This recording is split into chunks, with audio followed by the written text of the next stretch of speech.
예, 마태복음 17장입니다. 17장은 제가 금식 최고의 황금 열쇠, 그렇게 제목을 정해봤습니다. 금식 최고의 황금 열쇠. 첫 번째는 예수님만 보이시더라. 두 번째, 엘리야가 왔었지만, 그렇게 제목입니다. 세 번째는 기도와 금식 외에는 때론 눈높이를 낮추자. 가져보겠습니다. 예수님만 보이시더라. 변화산에 갔잖아요. 1절에 보면 엿새 뒤에 그들을 데리고 높은 산으로 올라가셨다. 그들 앞에서 모습이 변하심에 그분의 얼굴에 해같이 빛나고 그분의 옷이 빛같이 희게 되었더라. 보라, 모세와 엘리야가 그분과 이야기하는 것이 그들에게 보이거늘 베드로가 자신도 모르게 하나님 얘기합니다.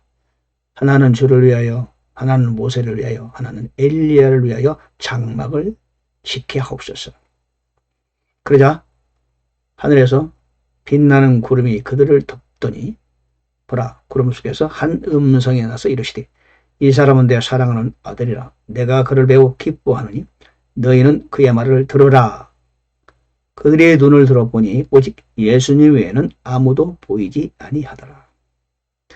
예, 베드로 많이 공부한 사람은 아니지만 그래도 구약의 문화 속에서 살아왔던 사람으로서 엘리야 모세는 아주 대단한 사람이죠. 그들의 민족들의 위대한 영웅이죠. 그래서 자신도 모르게 모세, 엘리야, 예수님 그렇게 함께 한 레벨로 생각이 들었어요. 장막 세 개를 하나씩. 그런데 성경을 말하기를 8절에서 오직 예수님 외에는 아무도 보이지 아니하더라. 이 말씀이 무슨 말씀입니까? 모세이든 엘리야든 노아든 누구라도 예수님을 위해서 존재하는 종에 불과한 것이다. 그러죠? 예수님 앞에 설 수 없는 사람들이죠. 바로 그걸 말하는 거죠.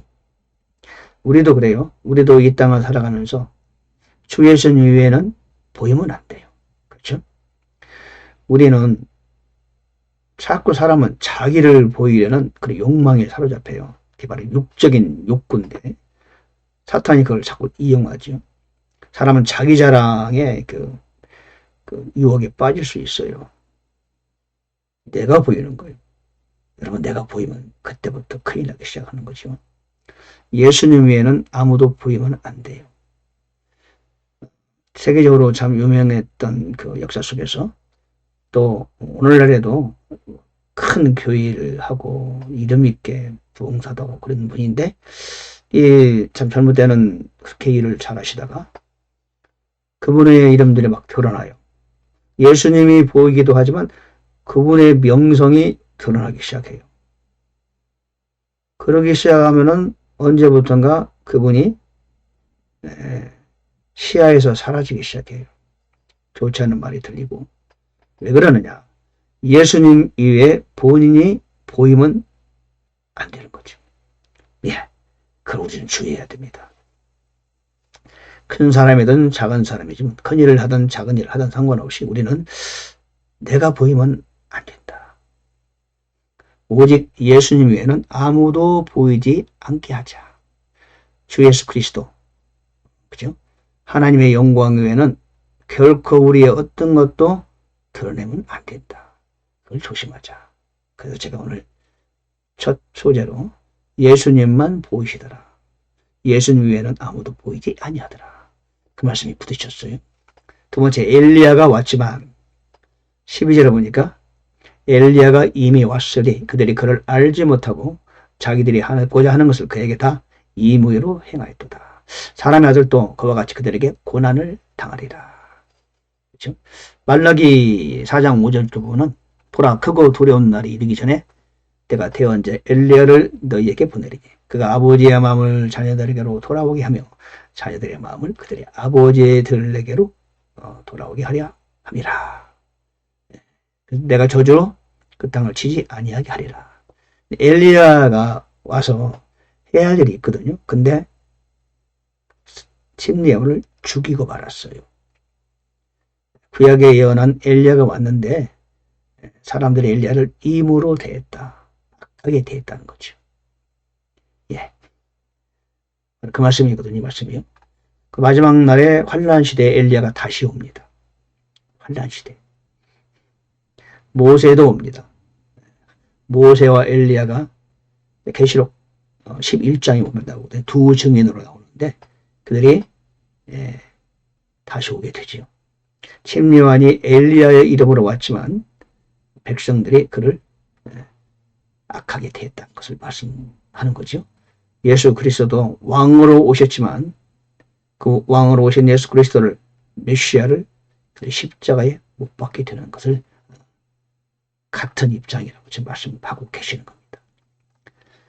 예수님 오셨어요. 그들이 만약에 왕으로 예수님을 영접했다면 유대인의 시대는 열렸겠죠. 그들에게 기회를 주신 겁니다. 물론 하나님 아시죠. 그들이 거부할 가능 아시죠. 예수님을 십자가에 못 박으셔야 하나님의 계획이 실행되니까 어쨌든 그 짐을 그들이 지고 그 저주를 그들이 받게 되는 겁니다. 왕으로 오신 그리스도, 마태복음을 통하여 주님은 말씀하셨지만 그들은 왕을 거부한 거죠. 물론 거부도 하나님의 큰 경륜 안에 들어가 있는 겁니다. 그리고 그들이 2000년 이후로 그들의 복을 미루게 된 것이고 그 사이에 하나님의 교회가 시작되게 된 거죠. 이방인에게 기회가 돌아간 거죠. 사도 바울이 말했던 돌감람나무, 참감람나무. 지금은 돌감람나무 시대죠. 돌 올리브나무 시대. 그리고 환란이 시작되면은 그때 다시 그들에게 기회가 주어지죠. 그러나 그 기회가 주어지기 전에 엄청난 고통을 받게 되는 겁니다. 유대인들이. 세 번째, 기도와 금식 외에는. 그렇죠? 여기 이제 변화산 내려오셨을 때 마귀 들린 아이의 아버지가 주님께 오시죠. 주님 말씀하십니다. 너희들의 믿음이 있다면 불가능한 것이 없다. 마가복음 동일한 얘기인데 마가복음에는 할 수 있거든요. 무슨 말이냐. 믿는 자에게 모든 것이 가능하다. 이렇게 말씀하시면서 중요한 말씀이 있어요. 21절에 그럼에도 불구하고 이런 종류는 기도와 금식을 통하지 않고서는 나가지 아니하느니라. 이 말씀이 우리 개역성경에는 없음이라고 되어 있어요. 그 9절에.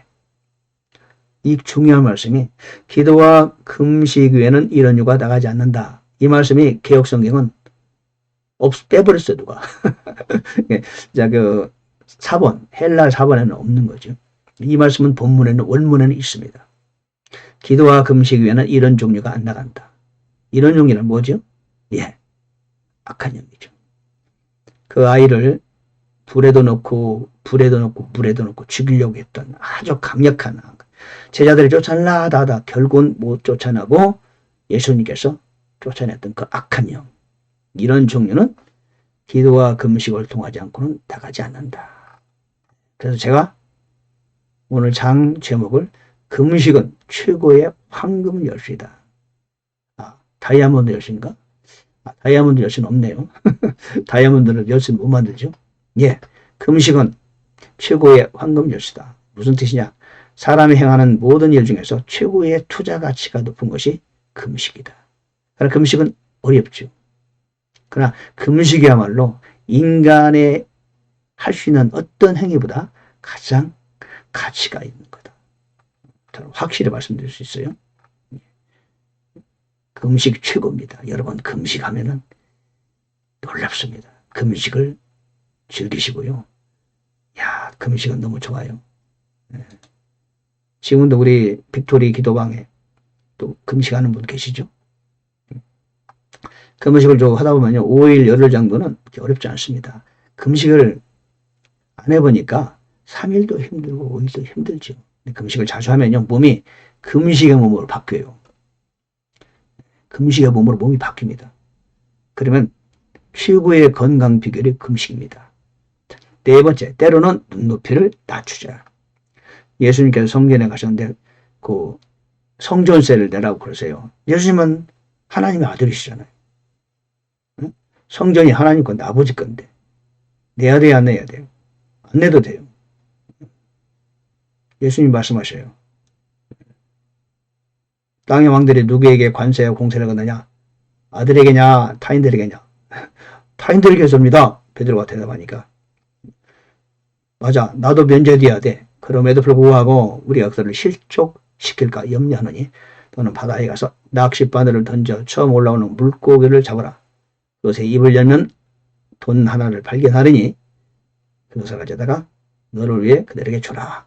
저 신기한 일을 시키고 신기한 일을 하셔서 그들에게 주시오.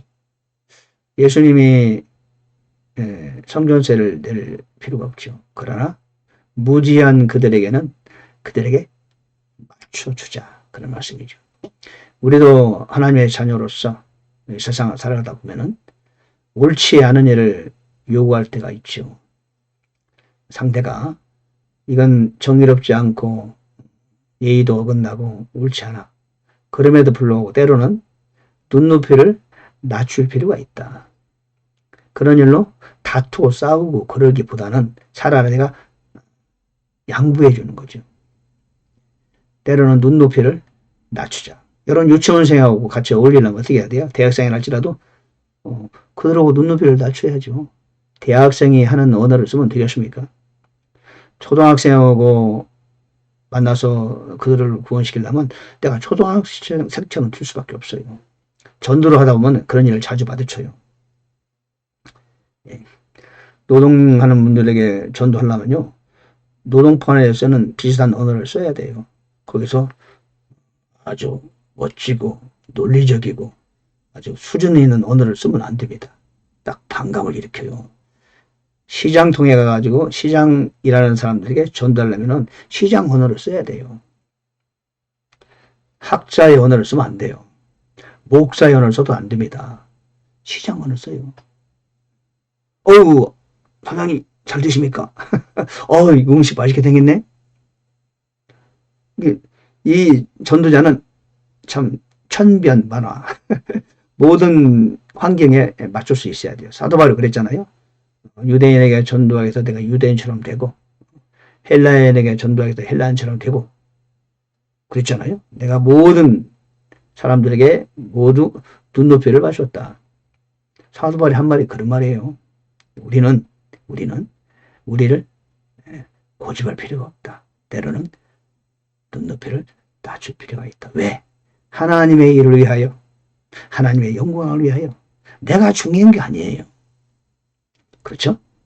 자, 여기서 그런 교훈을 배우시면 좋겠다는 생각이 들어가서 이 소 주제를 제가 선정해 봤습니다. 네, 감사합니다. 오늘 마태복음 17장. 여러분 꼭 잊지 말고 기억하시기 바랍니다. 금식, 최고의, 우리 인생 최고의 황금 열쇠이다. 이 황금 열쇠로는 어떤 닫힌 문도 열 수 있다. 금식. 할렐루야. 예수님만 보이시더라.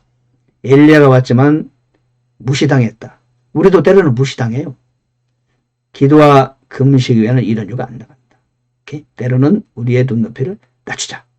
예, 여기까지 하겠습니다. 감사합니다.